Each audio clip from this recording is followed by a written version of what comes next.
Assalamualaikum warahmatullahi wabarakatuh. Perkenalkan, nama saya Nabila Ramadan Jenoren dari kelompok 5. Kelompok kami akan menjelaskan materi tentang pemakaian huruf.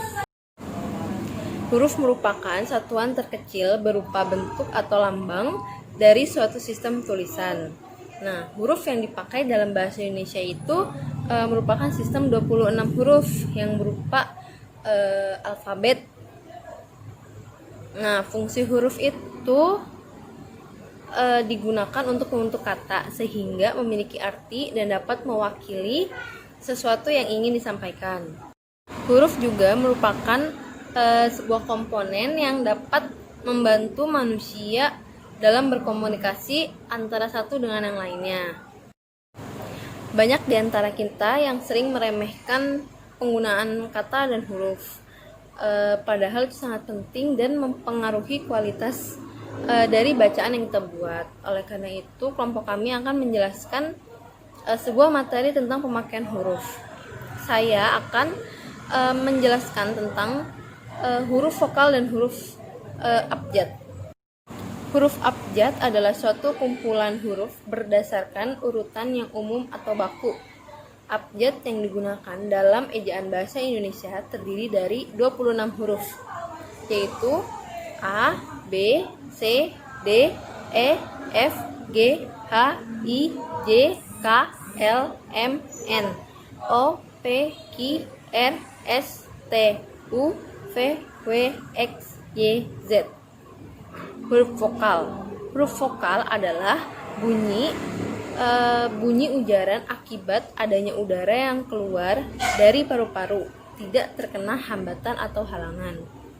Huruf yang melambangkan vokal dalam bahasa Indonesia terdiri dari huruf A, I, U, E, dan O. Saya Siti Astriani akan melanjutkan materi mengenai huruf konsonan dan huruf diptong. Huruf konsonan adalah huruf mati, atau lebih jelasnya huruf dalam alfabet selain huruf vokal A, I, U, E, O. Huruf konsonan ini terdiri dari 21 huruf, yaitu B, C, D, F, G, H, J, K, L, M, N, P, Q, R, S, T, V, W, X, Y, Z. Huruf konsonan ini akan sulit disebut jika tidak disambungkan dengan huruf vokal. Artinya, jika ada tulisan yang terdiri dari huruf konsonan saja, maka akan sulit untuk dibacakan. Contohnya, kata bahasa. Kata bahasa terdiri dari 3 huruf konsonan, yaitu B, H, dan S. Namun, dalam kata bahasa pun terdiri huruf vokal A. Maka, dari contoh tersebut telah jelas huruf konsonan akan mudah dibacakan jika disambungkan dengan huruf vokal. Materi selanjutnya yaitu huruf diptong.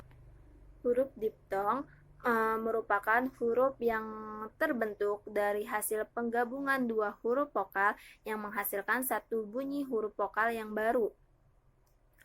Huruf-huruf diptong terdiri dari A, I, A, U, E, I, dan O, I. Keempat huruf diptong tersebut dapat diletakkan pada awal, tengah, dan akhir sebuah kata. Contohnya seperti dalam kata pandai. Kata pandai berarti huruf diptongnya yaitu AI dan terletak pada akhir kata. Contoh lainnya seperti kata taufik. Kata taufik huruf diptongnya yaitu AU. Dan dari kata taufik berarti huruf diptongnya terletak pada bagian tengah kata. Cukup sekian presentasi dari saya. Terima kasih. Selanjutnya adalah gabungan huruf konsonan. Saya akan menjelaskan sedikit mengenai gabungan huruf konsonan. Seperti yang kita tahu, huruf vokal A, I, U, E, O, selain huruf vokal tersebut, lainnya adalah huruf konsonan. Gabungan huruf konsonan adalah penggabungan 2 huruf konsonan tertentu yang membentuk intonasi baru. Contohnya, yaitu NG, NY, SY, dan KH. Contohnya kalimatnya, yang pertama yaitu kampus itu terdapat kelas khusus bagi para karyawan. Jadi pada kata khusus ada gabungan huruf konsonan KH. Yang kedua contohnya itu air di ngarai itu tidak selalu tersedia. Pada kata ngarai ada gabungan huruf konsonan NG. Dan yang ketiga yaitu contohnya semua peserta musyawarah antar warga telah berkumpul di balai desa. Pada kata musyawarah ada gabungan huruf konsonan SY di tengah. Yang keempat, contoh kalimat acara seminar itu dihadiri oleh banyak peserta. Pada kata banyak ada gabungan huruf konsonan NY di tengah. Dan gabungan huruf konsonan yang melambangkan satu bunyi konsonan dalam bahasa Indonesia itu hanya terdapat 4 huruf saja, yaitu tadi KH, NG, NY, dan SY.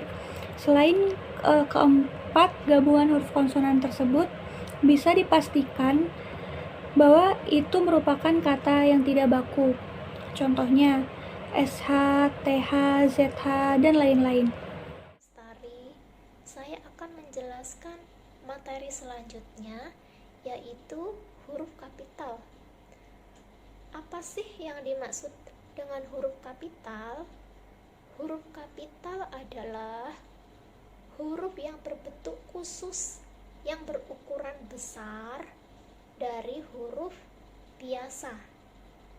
Penulisan huruf kapital menurut ejaan yang disempurnakan, yaitu huruf kapital dipakai pada awal kalimat. Huruf kapital dipakai sebagai huruf pertama petikan langsung. Huruf kapital dalam istilah keagamaan, contohnya penulisan kata Tuhan huruf T, yaitu ditulis kapital. Huruf kapital dipakai sebagai huruf pertama nama gelar, kehormatan, keturunan, dan keagamaan. Contohnya penulisan Sultan Hasanuddin, huruf S ditulis kapital. Huruf kapital dipakai sebagai huruf pertama unsur nama jabatan yang diikuti nama orang, nama instansi, atau nama tempat yang digunakan sebagai pengganti nama orang tertentu. Huruf kapital dipakai sebagai huruf pertama nama bangsa, suku bangsa, dan bahasa. Misalnya, suku Jawa, huruf C ditulis kapital. Selanjutnya yaitu huruf kapital dipakai sebagai huruf pertama nama tahun, bulan, dan hari raya. Huruf kapital dipakai sebagai huruf pertama unsur-unsur nama diri dan geografi. Huruf kapital dipakai sebagai huruf pertama semua unsur nama resmi, negara, lembaga resmi, lembaga kenegaraan, badan, dan nama dokumen resmi. Misalnya Undang-Undang Dasar 1945, huruf pertama di tiap kata ditulis kapital. Huruf kapital dipakai sebagai huruf pertama setiap unsur bentuk ulang sempurna yang terdapat pada nama, lembaga resmi, lembaga kenegaraan, badan, dokumen resmi, dan judul karangan. Huruf kapital dipakai sebagai huruf pertama semua kata di dalam judul buku majalah,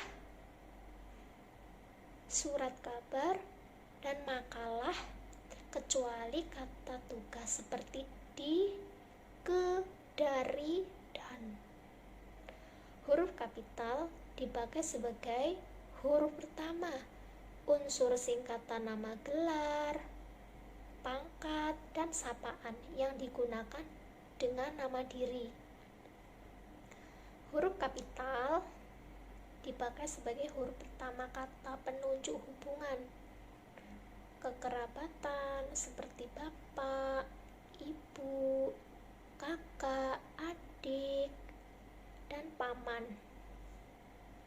Huruf kapital dipakai sebagai huruf pertama kata Anda yang digunakan dalam penyampaian. Yang terakhir yaitu adalah huruf kapital dipakai sebagai huruf pertama pada kata seperti keterangan, catatan, dan misalnya yang didahului pernyataan lengkap dan diikuti oleh paparan yang berkaitan dengan pernyataan lengkap itu. Materi selanjutnya yaitu huruf miring. Saya akan menjelaskan mengenai pemakaian huruf miring. Yang pertama, huruf miring digunakan untuk menuliskan judul buku, nama majalah, atau surat kabar yang dikutip dalam tulisan maupun daftar pustaka. Lalu yang kedua, huruf miring dipakai untuk menegaskan atau mengkhususkan huruf, kata, bagian kata, atau kelompok kata dalam kalimat. Yang ketiga, huruf miring dipakai untuk menuliskan kata atau ungkapan dalam bahasa daerah atau bahasa asing. Namun itu semua dengan catatan. Yang pertama, nama diri seperti nama orang, nama lembaga, atau nama organisasi dalam bahasa asing atau bahasa daerah tidak ditulis dengan huruf miring. Lalu yang kedua, dalam naskah tulisan tangan atau mesin tik bukan komputer, bagian tulisan yang dicetak miring cukup digaris bawahi.